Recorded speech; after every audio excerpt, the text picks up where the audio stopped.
जिकडे शिवसेनेचे पक्षप्रमुख उद्धव ठाकरे आणि मुख्यमंत्री देवेंद्र फडणवीस एकाच मंचावर आहेत. सध्या उद्धव ठाकरे बोलतात आणि आपली पहिली कारकीर्द जर का 5 वर्षाची पाहिली तर या कारकिर्दीला एक 2-5 दिवसामध्ये आता आचारसंहिता लागेल.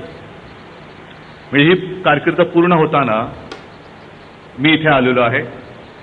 मार्चमध्ये पुन्हा येणार आहे महापौर इकडे बसल्यानंतर, पुन्हा एकदा भगवा फडकल्यानंतर.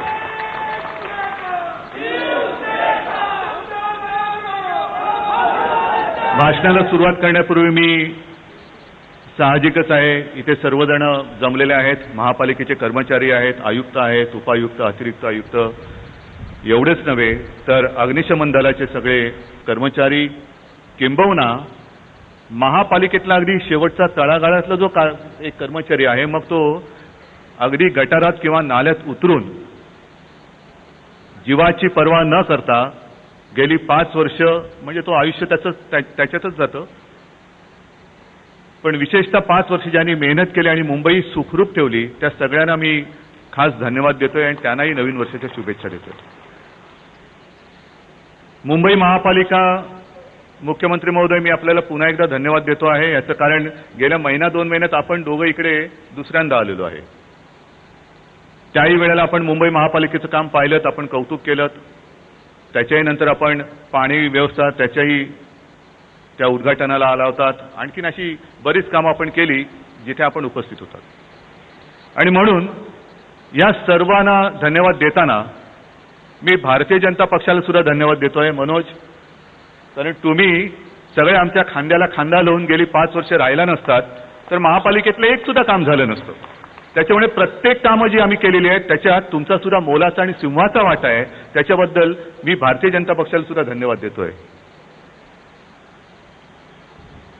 मुंबई महापालिका काय काय करते ह्याचा विचार जर का केला आपण तर खूप मोठी यादी येईल आणि ती यादी थोड्या दिवसानंतर आपल्यासमोर येणार आहे.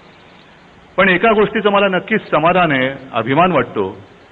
माझी नेहमी एक मागणी कालही होती आणि आजही आहेच की मुंबई अग्निशमन दलाचा इतिहास हा गेल्या 100-150 किती इकडे तुम्ही 1777 लिहिलेला आहे, तिथपासून आजपर्यंत हा कोणालाच माहिती नाहीये.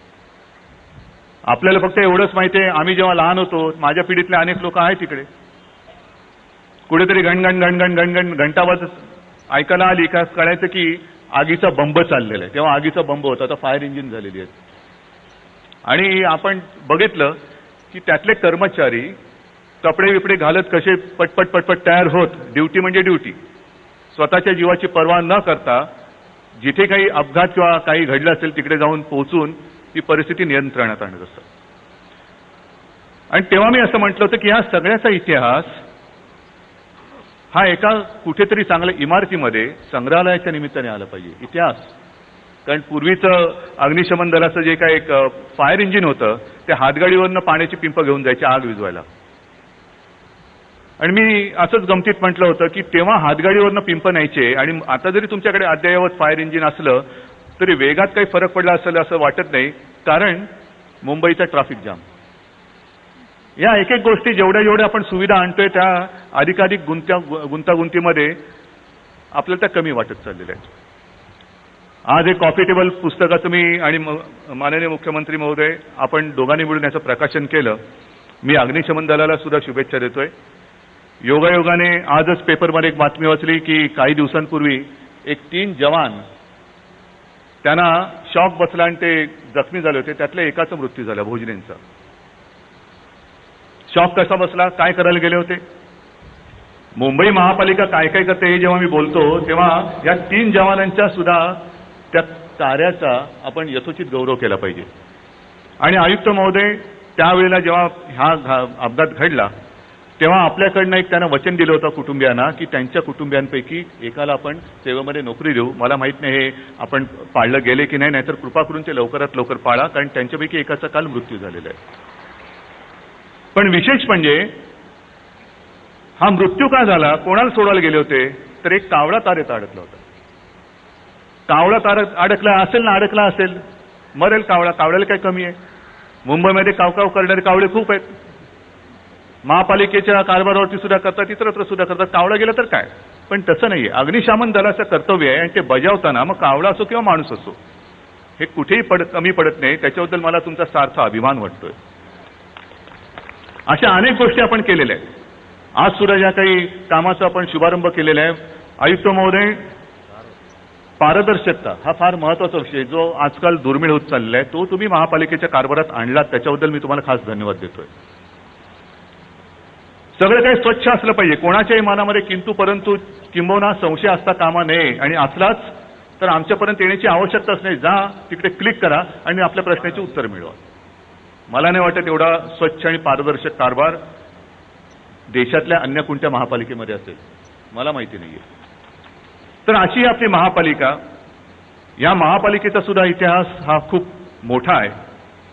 आणि आज मला खरंच अभिमान आहे, समाधान आहे की संपूर्ण देशाचं लक्ष ज्या महापालिकेवरती असतं, त्या महापालिकेच्या मुख्य सभागृहात माझ्या आजोबांच्या प्रतिमेचं अनावरण केलं गेलेलं आहे. केवढं मोठं काम आहे, केवढी मोठी ही गोष्ट आहे. आमच्या कुटुंबियांची चौथी पिढी, माझे आजोबा प्रबोधनकार ठाकरे महापौर, आपण उल्लेख केला, संयुक्त महाराष्ट्राच्या चळवळीत एक अग्रणी होते. जी पहिले 5 लोक होते त्याच्यातला हा एक सेनापती, आणि तेव्हा त्यांना शेलार मामा म्हणायचे. आणि हा शेलार मामा उभा राहिला की समोरचा कोणी असो त्याच्या चिंधड्या ओढून टाकायचा, असा आमचा हा शेलार मामा. मुंबई महाराष्ट्राला मिळवून दिली. त्याच्यानंतर साहजिकच शिवसेना प्रमुख, आपल्याला सर्वांना माहिती आहे, ही मुंबई राखण्याचं काम केलेलं त्यांनी. 92-93 साली जेव्हा एक मोठा घात होऊ शकत होता, तेव्हा शिवसेना प्रमुखांनी जी मुंबई वाचवली ती दुसरी पिढी, आणि तीच परंपरा आता तिसरी आणि चौथी पिढी आम्ही घेऊन पुढे चाललेलो आहोत. मुंबई आणि ठाकरे कुटुंबीय आमचं हे नातं असं घट्ट आहे.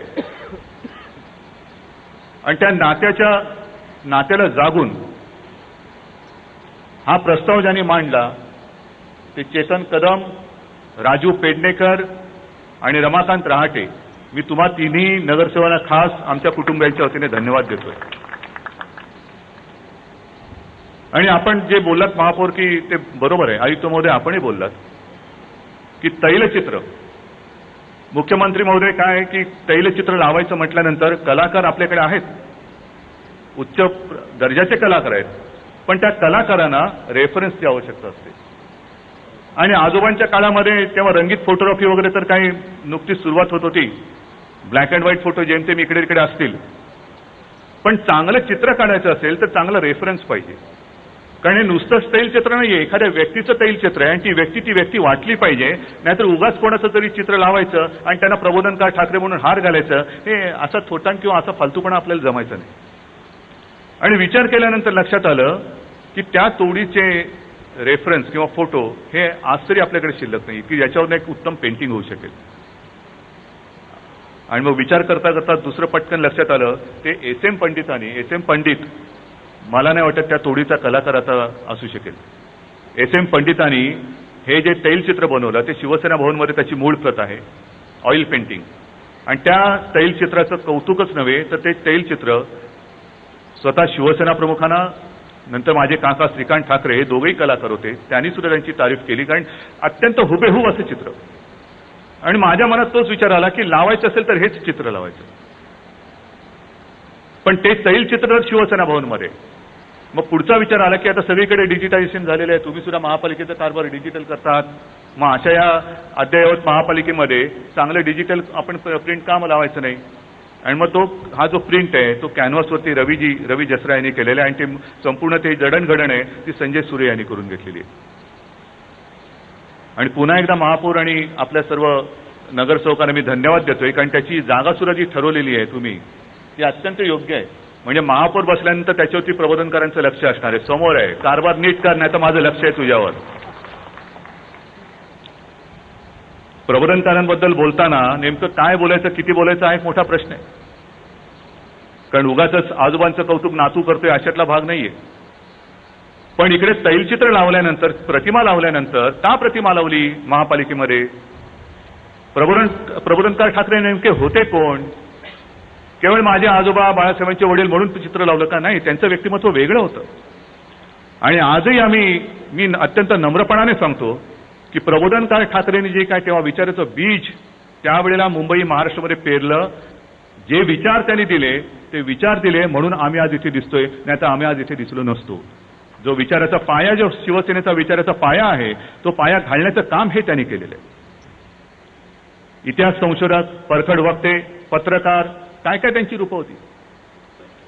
समाज सुधारक तर होतेच, लढवय्ये तर होतेच, पण ते नेहमी स्वतः सांगायचे की मी पुस्तक वाचून समाज सुधारक झालेलो नाही, की कोणाचं तरी चरित्र वाचलं आणि आता काहीतरी करायला पाहिजे यांच्यापासून प्रेरणा घेतली आणि मी समाजसेवेला लागलो, असं नाहीये. तर त्यांचा जो काही काळ होता तो काळ एवढा विचित्र होता. एक तर पारतंत्र्यात आपण होतो, आपल्या समाजामध्ये ज्या काही वाईट रूढी परंपरा होत्या त्या एवढ्या भयानक होत्या. अनेकदा असं तेव्हा निवडणुका अवघ्या काही दिवसांवर आहेत आणि त्याच पार्श्वभूमीवर मुख्यमंत्री उद्धव ठाकरे एकाच मंचावर आहेत. अगदी सुरुवातीलाच उद्धव ठाकरेंनी स्पष्ट केलं की महापौर पुन्हा एकदा झाला आपला की आपण इकडे पुन्हा एकदा येणार आहोत. मुख्यमंत्र्यांच्या उपस्थितीतच टोला मारलेला आहे मुख्यमंत्र्यांना या ठिकाणी उद्धव ठाकरेंनी. आता मुख्यमंत्री याला काय उत्तर देतात आपण बघणार आहोत.